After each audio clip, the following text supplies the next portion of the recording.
Okay. This slide is talking pretty much about, we're not even halfway through.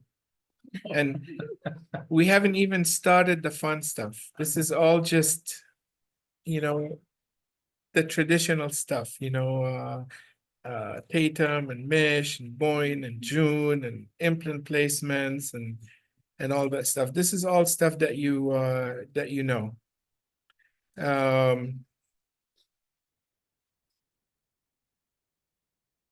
How long should you wait before you start placing the implant in the sinus if you don't place it at the same time you do the lateral window? 6 months. 4 months. There's a wide range, 4 to 10 months. Okay, I would say, what are we waiting for? What is it that we're waiting for? We're waiting for the bone. Okay.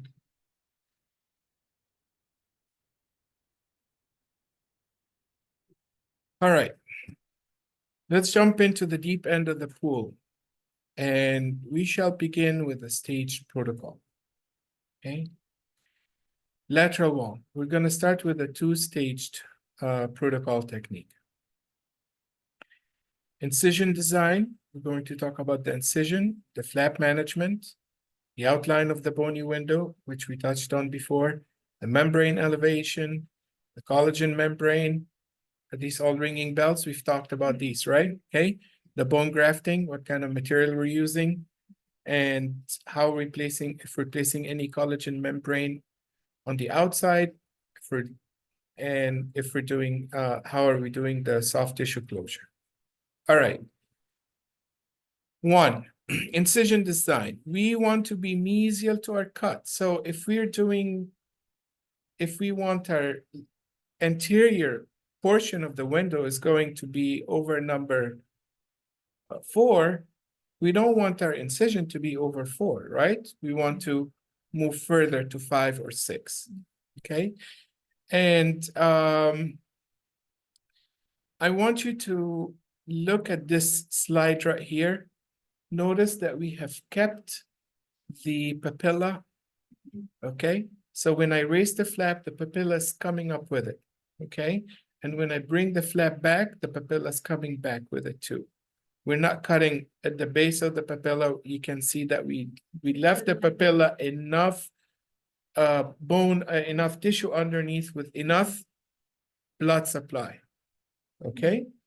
And prior to that, in the papilla, we're doing a sulcular incision as well, okay? Just like you do with the peri-probe. So you're taking your number 15 and you're going inside. So you're not tearing it. It's a clean cut, okay? And you raise it and you raise it. So that's the mesial one. It has to be mesial to the anterior border of the window. And you include the papilla when you do the releasing incision, right? Distally, you go as distal as you can. Now, it might be very hard for you to suture the distal flap if you go over the tuberosity like that. So if you cannot do it straight down the middle of the tuberosity, it's okay to angle it a little bit on the buccal. Is that clear? So you can take your, this is the back, this is the throat right? Tonsils back here, right? Okay. So we're going, you can go this way. You can take, instead of going straight down the mid-alveolar crest, you can take it out this way a little bit. But don't forget to close down here, back here. All right. So here's the cut. Look at the interdental papilla. It's preserved, okay? In your anterior to anterior wall. And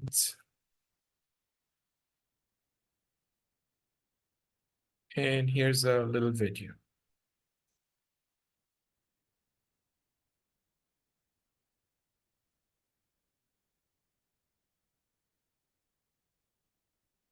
This is one of the things I never understood about PowerPoint, how to get the video to play with sound.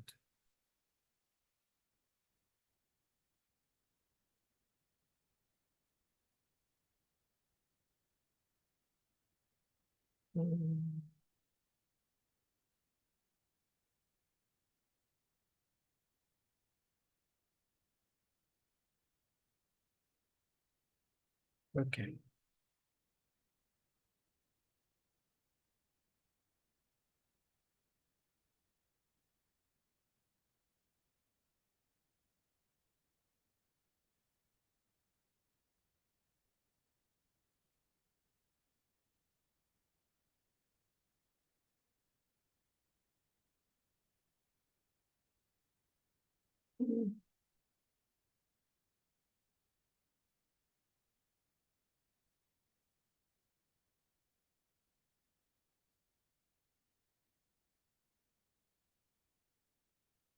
Why is this not working? Let me pause the presentation for a second.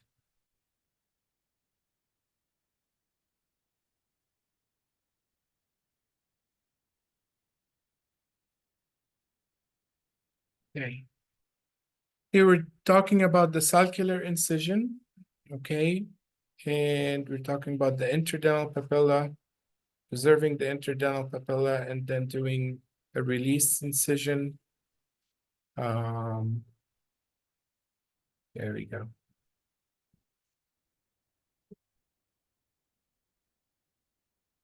You see the papilla went with it. We're going all the way back. You see how big that flap is? Okay. You're going as posterior as you can and exposing as much as you can of the maxilla there. You're almost at the base of the zygoma. All right. And it's a big flap. Now you do your palatal, you're reflecting your palatal mucosa so you can see your ridge.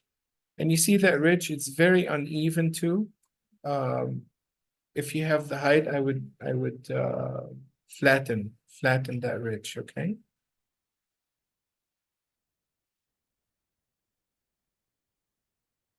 That's for this slide.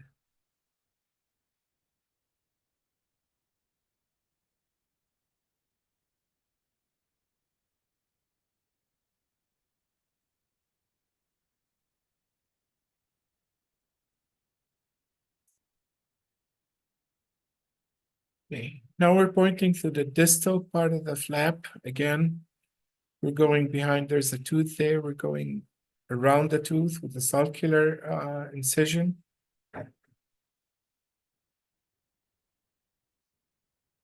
Sulcular incision. Make sure that the blade touches bone. Don't just walk around it. Okay, make sure that okay, make sure you're touching bone. Make sure you're touching bone. Okay. And just a little tip, you may need to switch blades here because they get dull very, very quickly.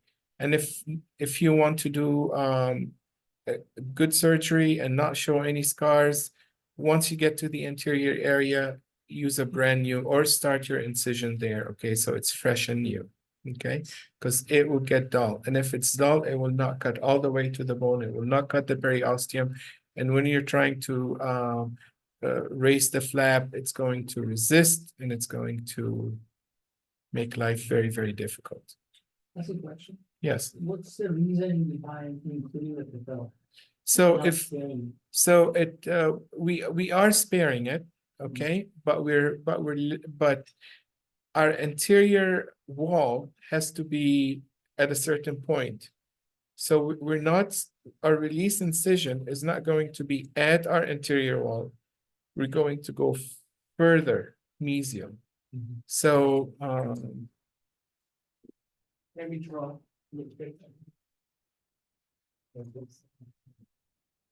So the sinus is here, okay? And here's and then here's the let's say we know, okay? The number 5. And I know I want to be. I know this is my window is going to be here, okay? And I want my sorry, let me get that one. And I know my window is going to be here, right? I don't want my incision to be where the window is. Correct. I want to go further more. Right. So if I go further here, what I'm doing is I'm including the patella in the cut. Okay, and when I raise the flat, the whole patella is coming out. Then when the whole patella is coming out, when I put it back, I put the patella back in. So for incision purposes, I mean, for suturing purposes, you taking the patella with it? You're not worried about dark triangles? Having your patella kind of shrink down? So what would another option be? So usually what I do, I stare it, I bring it to the mesial line angle of that number 4, that's it. There. Here. So I curved it there, yeah. I leave the patella there. Okay, again, yes, but where is your window going to be? That's it. So Yeah. if it dictates that you're going to include, like you're going to have to jump it, then that's how you would do it. Right. But how we suture it back will actually preserve it. Preserve.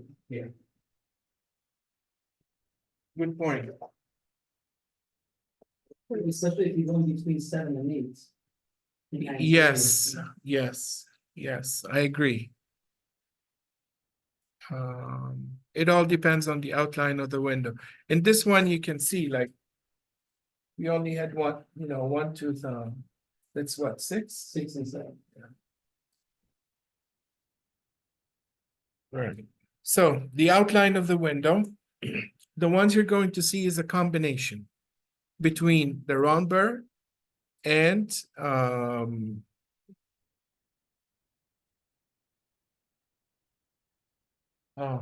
food is ready, sound is served. Okay.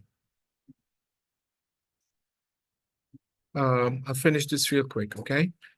So we're using a window, we're using a round burr to open the window, okay? And you can use your piezo afterwards to break through the bone. Okay, so you're doing the round, okay, window first using your burr, and then you use the piezo and the piezo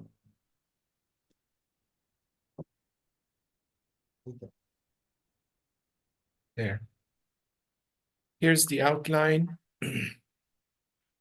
And you have to have very, very steady hands when you're doing that, and very, very good suction.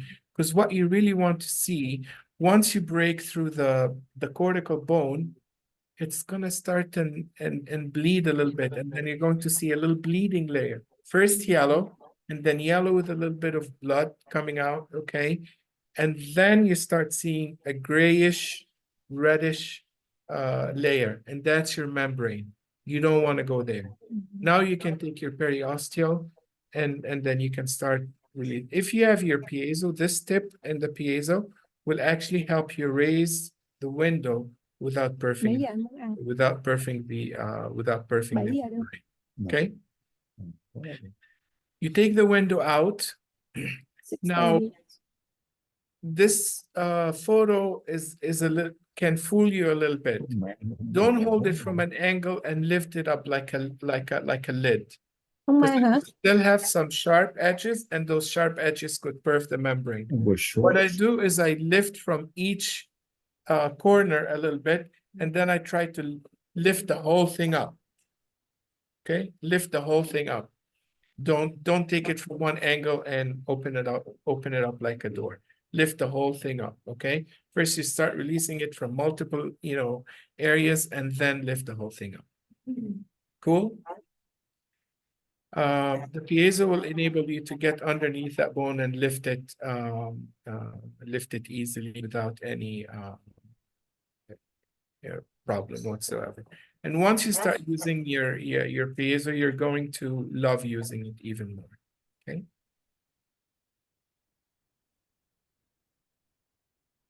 All right. Now you take your curettes. Remember the sequence: top, medial, distal, and the bottom. And once you do that, you can take your piezo or take your round burr, okay, and start smoothing out your window, the edges of the window. Okay, and that's what's happening here. You start smoothing the edge of the window. All right. Lunch is served. If you guys want to go ahead and get lunch, and then we can come back and first let me finish this part here about discussion of the bony window management. Okay, I touched on it before. Okay, you can cut it as a triangle. Okay, around the edges, take it out, or you can open like an oval, take it out. You can turn it in. I don't think that's useful anymore. You can take it and put it back on, or you can grind it and include it in part of your bone. Okay. I don't like denuding it altogether. Okay, I don't like the part where you take that rough diamond and just, you know, scrape all the bone. That's waste. That's a lot of gold. I mean, I would rather if you take it and grind it and add it to your bone graft material. Okay, here are some of the outlines. Putting the bone back helps. Okay, putting that piece of bone back showed that over studies, there's no outcome. You know, your bone can work, the implant can work, the sinus lift is a success. As a matter of fact, a lot of the cases we're going to see today, the bony window was disposed of. We didn't put the bony window back. Okay, and perfect cases for 10, 15 years. Okay, we have had a case where we lost the window and the patient came back a year later and we still had tissues in the area. It wasn't healed. I don't want to subject the patient to that. Okay, I want to have something where, you know, it's a little island that the bone can heal onto. Okay, so that's basically my rationale behind it. See, we're scraping bone and we're putting it as part of the mix. Then why not use the bony window if you're not going to put it back on? Why not use it? Take it and scrape it. Because why is that window different from the other area next to it that you're scraping? Okay, take it and scrape it, take it and grind it. Okay, but don't dispose of the window. Once you remove the window, make sure you smooth around the whole area. Okay, and start lifting the membrane. You can use the bell shaped, looks like the elephant foot piezo, and go around, and it will shake and it will start pushing the membrane back. Okay, and then we are going to discuss placing the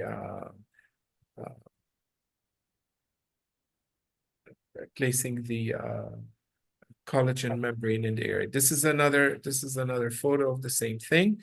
We've removed the window. We're using the piezo. We're lifting the membrane. We're releasing the membrane. We're refining the window outline. It's always good practice, okay? And I'm going to stop here. Now, what are we going to do with the collagen membrane? I think this part takes a lot more imagination and a lot more playing around than the flap and the window altogether. If you've discussed, if you've studied your patient, if you've studied the CT and you know all the parameters and you're ready to go, numbing, flapping, okay, and then opening the window should take you maybe 10, 15 minutes. And it's not about speed. Don't get me wrong. I'm not talking that it doesn't make you any better of a dentist if you are a fast dentist, okay? As a matter of fact, I believe in starting really slow. Inhale it, take it in, okay? And just delve, dive into the details and get, absorb everything. But I'm saying that doing all this doesn't take long. Okay, raising the flap and numbing the patient, raising the flap and opening the window, not reflecting the membrane, doesn't take 10-15 minutes. I mean, how long can it take to raise? Bên trong Mirage nói đâu anh, cái này nhìn cũng ngon. I'm going to stop here, and this is the next part where we're going to talk about placing the membrane, how we're going to do it, and why we're doing it that way. So we'll take a lunch break and we'll come back in 30 minutes.